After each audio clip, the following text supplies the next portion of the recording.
नमस्कार साथियों, आज के इस वीडियो में हम बात करने वाले हैं राजस्थान हाई कोर्ट स्टेनोग्राफर भर्ती परीक्षा 6 अप्रैल 2021 की प्रथम पारी में आए एफिशिएंसी टेस्ट के प्रश्नों के बारे में। यहाँ पर मैं जो भी प्रश्न आप लोगों को बताने वाली हूँ वो 100% एक्यूरेट हैं। साथ ही साथ आज हम इस वीडियो में डिस्कस करेंगे कि एग्ज़ाम में आज के कुछ गलतियाँ भी आई थी, तो अगर आपके एग्ज़ाम में कुछ गलतियां आती है तो आप कैसे उन गलतियों से डील कर सकते हैं और कैसे अपने प्रश्नों को सही कर सकते हैं, इसके बारे में भी। तो वीडियो को लास्ट तक पूरा देखिएगा, जिससे आप लोगों को आइडिया लग जाए कि अगर आपके एग्ज़ाम में भी गलतियां उसी तरीके की हो रही है तो आपको कैसे अपने प्रश्नों को सही करना है। तो चलिए वीडियो को शुरू करते हैं और देखते हैं आज के एग्ज़ाम में आए हुए क्वेश्चन को। तो बात करें आज के एग्ज़ाम के क्वेश्चंस की, तो आप देख सकते हैं पहला जो क्वेश्चन था वो था पैराग्राफ को आपको अंडरलाइन करना था।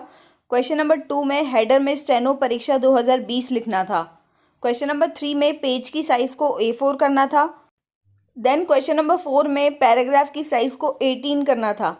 क्वेश्चन नंबर 5 में पैराग्राफ को इटैलिक करने के लिए कहा गया था। क्वेश्चन नंबर 6 में मित्रता शब्द को एक्सपॉन्डेड कैरेक्टर स्पेसिंग करने के लिए कहा गया था। उसके बाद क्वेश्चन नंबर 7 में पैराग्राफ को जस्टिफाई करने के लिए कहा गया था।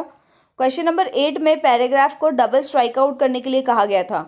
क्वेश्चन नंबर 9 में पेज नंबर डालने के लिए कहा था और लास्ट क्वेश्चन नंबर 10 में फॉन्ट का कलर चेंज करने के लिए कहा गया था। अब बात कर लेते हैं टेबल पर पूछे गए प्रश्नों के बारे में। तो डेली की तरह आज भी टेबल पर 3 प्रश्न पूछे गए थे और ये कोई नए प्रश्न नहीं थे। जैसे अभी तक के एग्जाम्स में प्रश्न पूछे गए हैं उसी तरीके के प्रश्न आज भी एग्जाम में पूछे गए थे।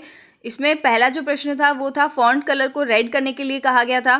क्वेश्चन नंबर 2 जो था उसमें फॉन्ट का जो स्टाइल है उसे इटैलिक करने के लिए बोला गया था। एंड देन लास्ट में क्वेश्चन नंबर 3 में एक्सपॉन्डेड कैरेक्टर स्पेसिंग को 2 पॉइंट करने के लिए कहा गया था। ये सारे क्वेश्चंस बहुत ही इजी क्वेश्चंस है। अब बात कर लेते हैं आज के पेपर में आई कुछ गलतियों के बारे में। आज के पेपर में जो गलतियां थी उसमें पहले क्वेश्चन में पेज के साइज़ को A4 करने के लिए कहा गया था। वहीं अगर हम उस प्रश्न को हिंदी में पढ़ रहे थे तो वहाँ पर पेज के साइज़ को A5 करने के लिए कहा गया था, जबकि इंग्लिश में जो क्वेश्चन लिखा हुआ था उसमें पेज के साइज़ को A4 करने के लिए कहा गया था। तो बच्चों में बहुत ज़्यादा कन्फ्यूजन पैदा हो गया था कि पेज का साइज़ A4 करना है या A5।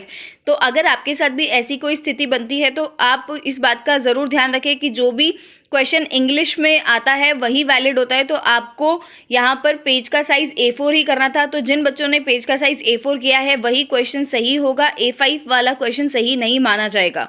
एक और इसी प्रकार की गलती आज के पेपर में देखने को मिली। क्वेश्चन नंबर 3 के थर्ड पार्ट में इंग्लिश में तो लिखा था कि तृतीय पैराग्राफ को स्ट्राइक आउट करना है, जबकि उसी क्वेश्चन को हिंदी में अगर हम पढ़ रहे थे तो लिखा था सेकंड पैराग्राफ को स्ट्राइक आउट करना है।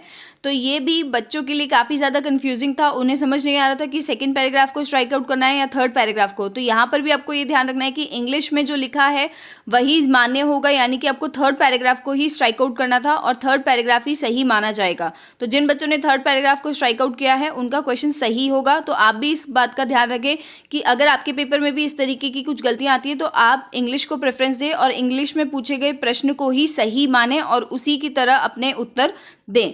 तो आज के लिए तो बस इतना ही। यहाँ पर मैं लास्ट में एक बात और बताना चाहूँगी कि आज के पेपर में जो टाइपिंग मैटर था वो काफ़ी ज़्यादा लंबा आया था, यानी कि बहुत सारी लाइंस बच्चों को लिखवाई जा रही थी और बहुत ज़्यादा परेशानी बच्चों को इसमें आई, क्योंकि इतनी ज़्यादा टाइपिंग मैटर उनसे लिखा नहीं जा रहा था, इतना ज़्यादा मैटर उनसे टाइप नहीं हुआ। तो आप भी ध्यान रखें कि आपकी अगर टाइपिंग स्पीड थोड़ी कम है तो उसे बढ़ाएं और आपके एग्ज़ाम को पूरा करने की कोशिश करें। आई होप आप लोगों को ये जानकारी पसंद आई होगी। अगर जानकारी पसंद आई तो प्लीज़ वीडियो को लाइक कर दें और चैनल को सब्सक्राइब कर दें। And thank you so much for watching the video.